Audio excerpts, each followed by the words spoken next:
Bonjour à tous. Salut. Donc nous voilà sur un plan d'eau privé avec mon meilleur ami. Donc pour une session de pêche à la carpe. Et on va essayer. Il y a du Ouais, 18 kilos dedans. 18, 13. Voilà, c'est pas un poisson qu'on va tuer pour le manger.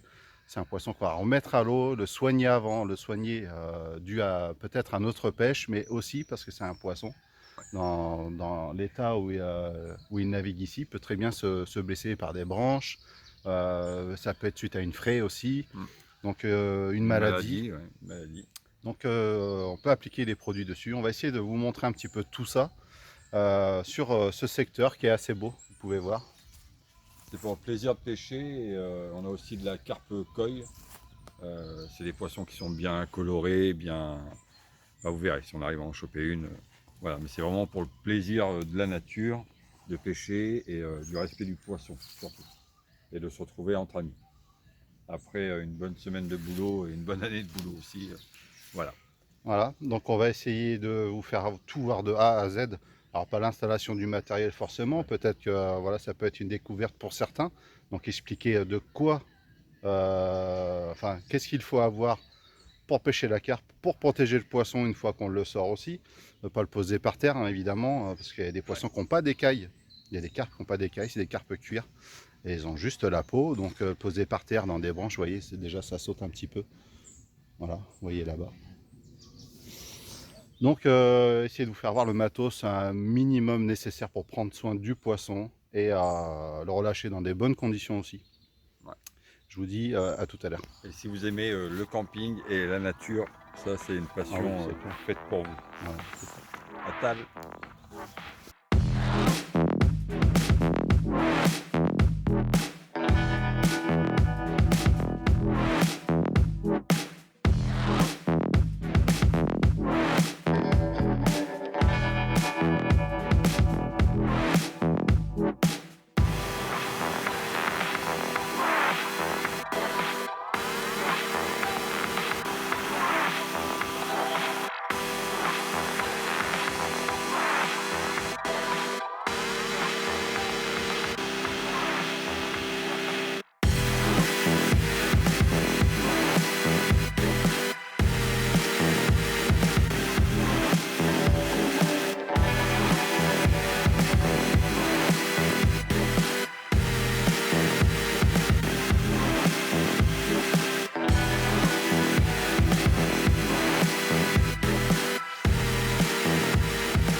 Donc voilà, pour vous expliquer vite fait le principe pour ceux qui ne connaissent pas.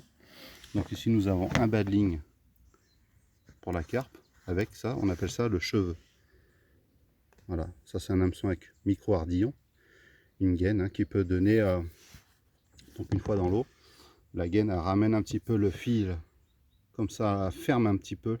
Il y a une meilleure prise du poisson quand en fait il aspire la bille dans sa bouche et il se pique assez facilement quoi. Ça va donner en gros le principe, même si là on voit qu'on tourne l'hameçon d'eau à la main, ça se retourne assez facilement et ça pique. Donc ça va être le même principe quand le poisson va faire une sorte de succion pour aspirer la bille. Donc avec l'aiguille à bouillette, on perce. En fait la bouillette c'est ni plus ni moins qu'une farine avec de l'arôme ou enfin différents arômes ou des farines broyées de poissons, il y a de fruits, il y a plein de choses. Donc tout simplement on le passe dedans, dans la boucle qui est sur le cheveu, Ouais, voilà. et vous faites glisser la bouillette sur le cheveu. Ça c'est un petit stop bouillette. Il y en a de différentes tailles pour pouvoir mettre plus ou moins de billes si on conserve le même cheveu. Sinon on peut faire des cheveux plus longs pour mettre 2 billes.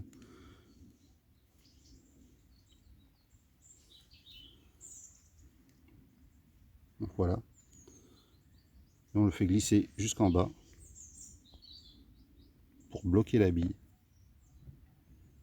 Donc là ici j'aurais pu mettre une bille et demie. Voilà.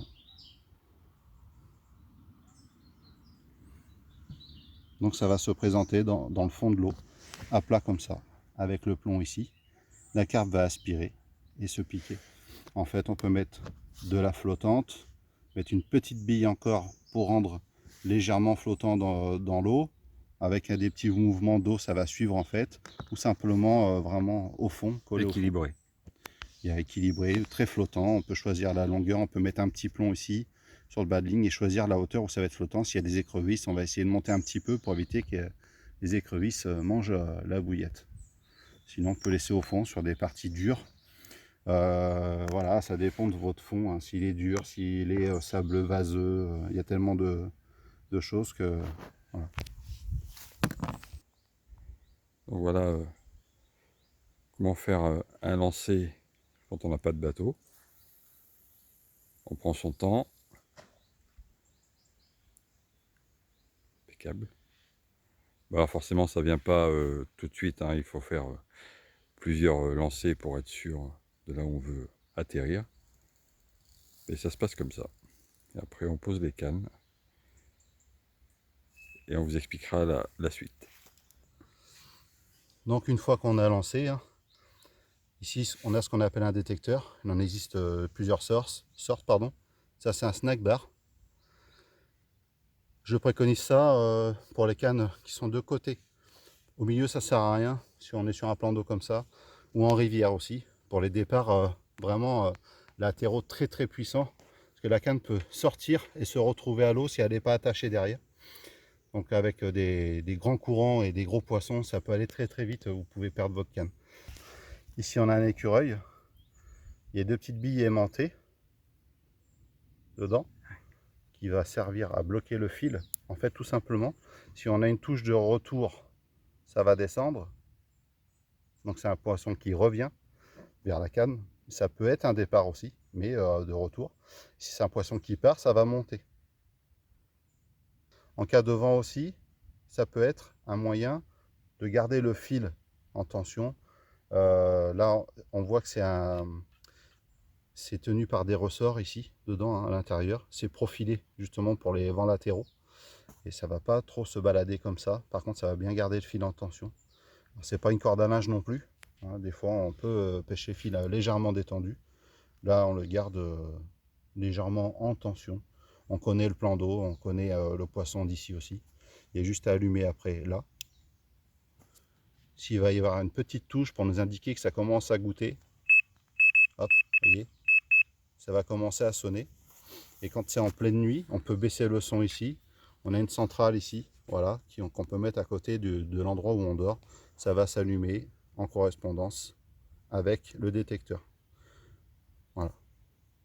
Ici, on a le cradle, un mot anglais de plus, hein, mais en réalité, on pourrait dire aussi baignoire, tout simplement, avec le sac de conservation qui est au-dessus. Je l'enlève pour vous faire voir. Voilà, on met le poisson dedans. Ça fait un petit réservoir d'eau. C'est souple, donc ça évite qu'il se blesse, bien plus que le tapis de réception classique. Dans le sac de conservation, on pourrait conserver le poisson dans l'eau, par exemple le temps d'une nuit, pour faire une belle photo le lendemain matin. La photo qui sert de trophée, hein, évidemment, puisqu'on ne garde pas le poisson, on le remet à l'eau. Là, je mets directement le sac de conservation sur la baignoire pour qu'on puisse le remettre à l'eau le plus rapidement possible. S'il est agité, on peut le refermer comme ceci. Donc ça, c'est le sac de conservation. Ici, on décroche, on ferme. Et le poisson, il est protégé. Il ne peut pas se blesser. Donc là, je tiens la canne de mon pote. Il va faire une petite dépose en bateau. Pour faire une dépose un peu plus précise. Et vraiment amorcer sur un endroit bien spécifique. Et non pas aléatoire. Donc je rappelle que lui connaît très bien ce plan d'eau, puisque c'est lui qui le loue, qui l'entretient aussi. Donc a priori, là où il va tendre, c'est du poisson assuré. Bon bah voilà, il commence à flotter. Heureusement, tout est tendu. Donc pour enlever la poussière de la route, Ouais. À la Santé. vôtre, santé. Évidemment avec modération, toujours. Oui.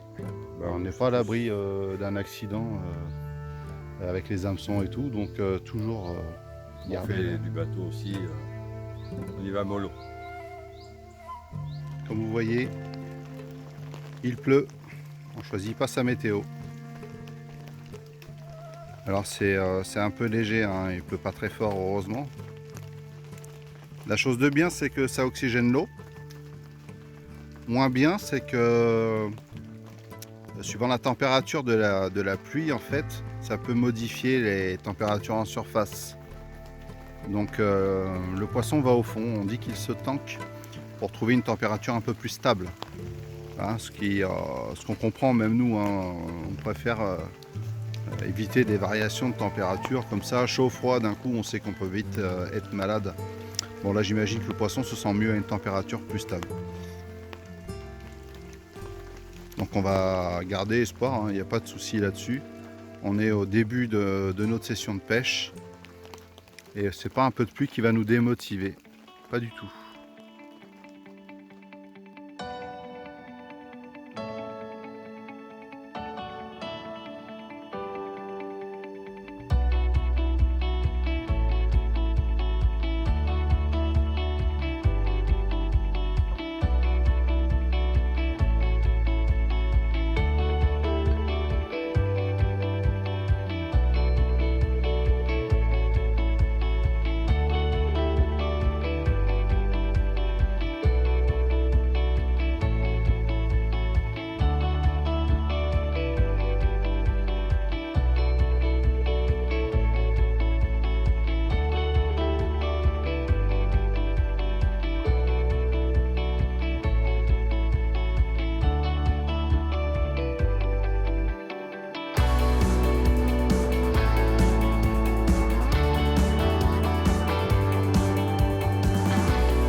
Donc voilà pourquoi on pêche, pour avoir des petites photos. Pour moi c'est bon. Voilà. Et on est super content de pouvoir avoir ça dans les mains, une petite photo. Voilà. On sait que tout va bien. On va faire la remise à l'eau. On les remercie tout le temps. Voilà. C'est le respect. Voilà, c'est un sport, voilà. C'est une pêche sportive. Le poisson combat avec les moyens qu'il a, la force qu'il a. Parfois il gagne, il se décroche. Là, bah, il est sorti. Voilà. Et puis là, on remet à l'autre.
On a dit qu'on était à la pêche, on n'a pas dit qu'on était dans le désert.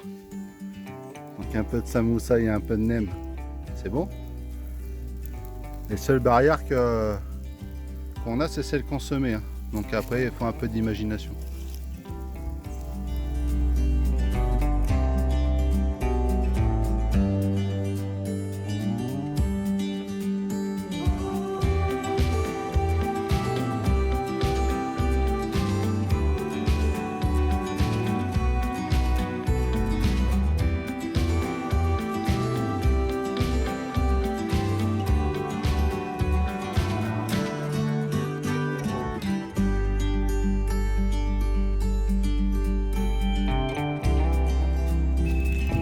Faut assister au truc en départ, un départ en direct.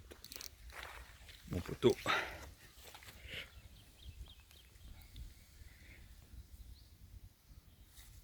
Voilà, parce qu'il y a des heures aussi où ça pêche.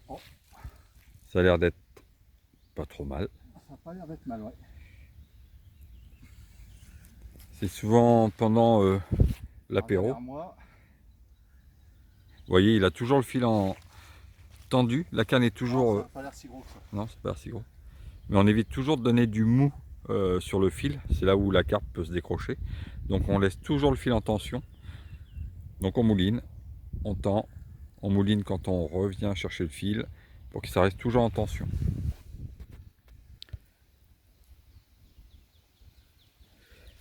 Il y a des branches là-bas.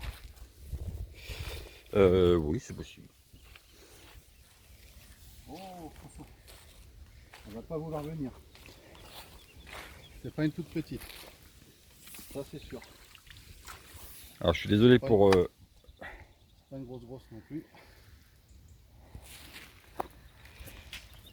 Ou alors c'est ma canne aussi, la sensibilité. Bah, regarde où elle va sur le bord. Ouais, bah...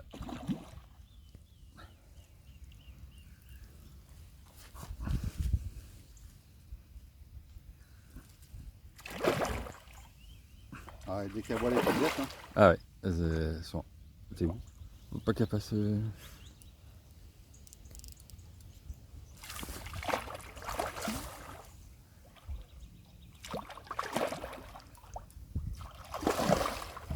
Oui, ça fait quand même des gros rushs. Ce qu'on appelle un rush, c'est quand elles veulent pas venir dans l'épuisette, un coup de queue et puis je me casse.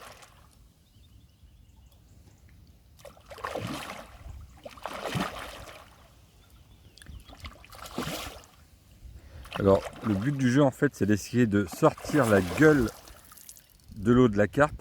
C'est ce qui la calme. Et après, elle vient comme une planche à repasser. Mais c'est pas si facile que ça. Voilà, vous voyez. Hop, je la remets. Yes.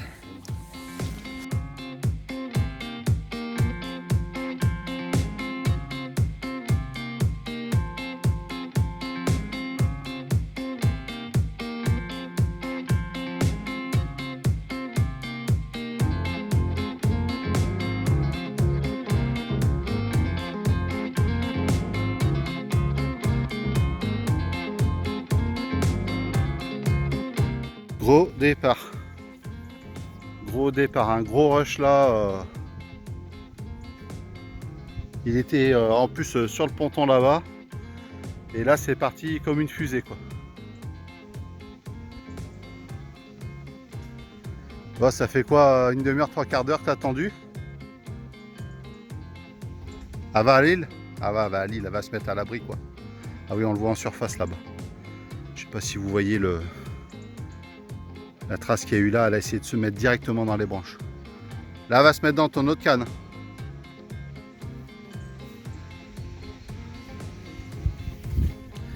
Je vais aller récupérer l'épuisette.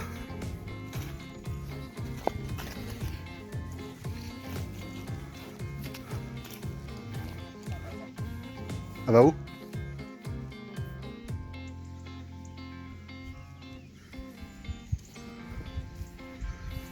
Allez, dans ton fil. Allez, au-dessus. Allez, au-dessus. Viens au-dessus, mon poteau, là. Allez, là.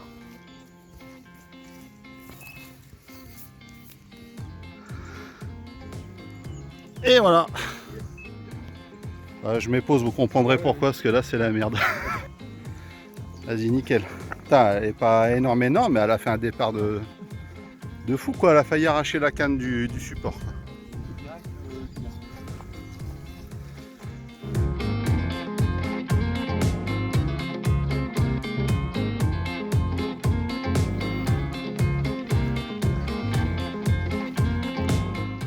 ma belle. Merci. Super. Au combat.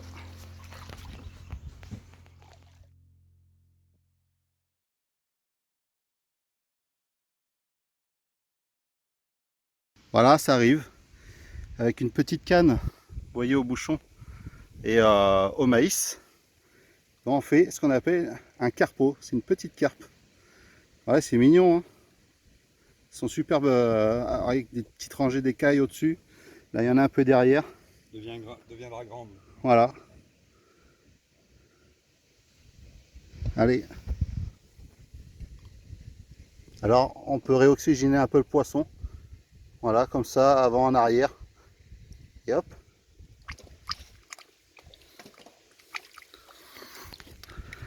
À plus tard quand tu feras 20 kilos. Au moins 10, hein. Ça devrait être belle.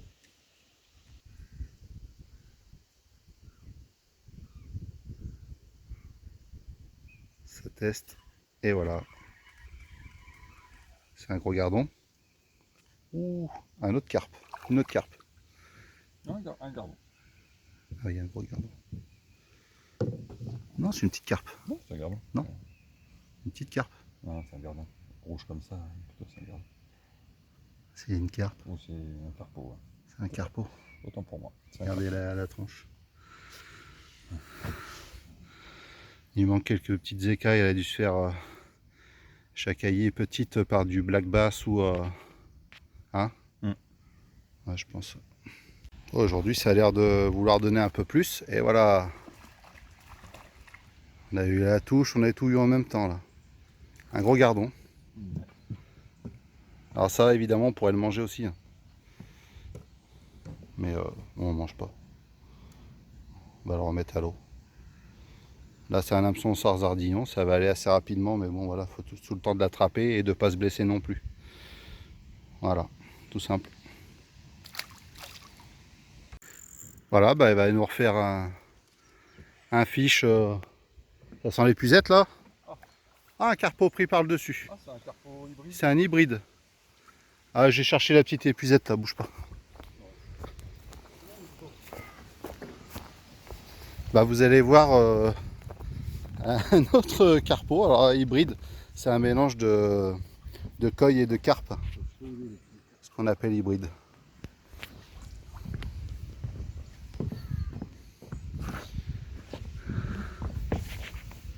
Ouais, hybride, quoique peut-être pas. Oh, si, avec les couleurs comme ça, là.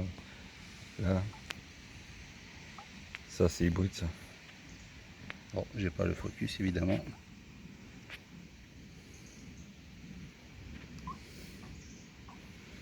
Ok. Une belle petite carpe. Merci.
Ouais, la vie quoi. La bonne zik. Un bon whisky. Et un ami. Souvenir,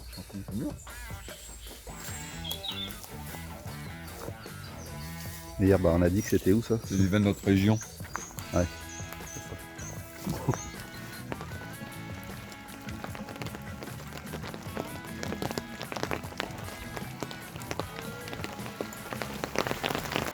Tu peux m'expliquer pourquoi tu as mis des chaussures de ski pour aller à la pêche?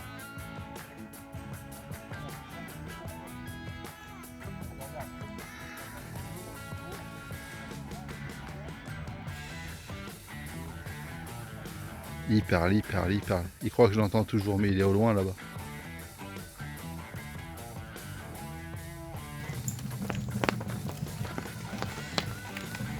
Ça fait partie des bonheurs de la pêche. Ouais. Je peux vous dire que je fais pas le malin. Je suis dans une barcasse.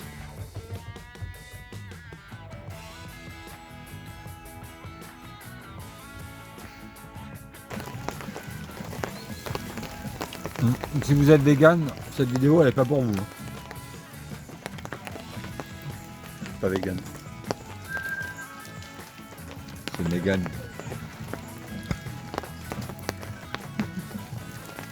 Ou chier dans un trou dans la terre. Hein. On est au coca. Ok.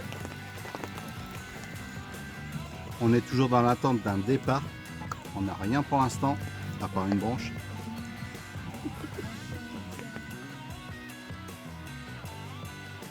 Mais c'est quoi? C'est même pas, c'est une branche quoi. Merde.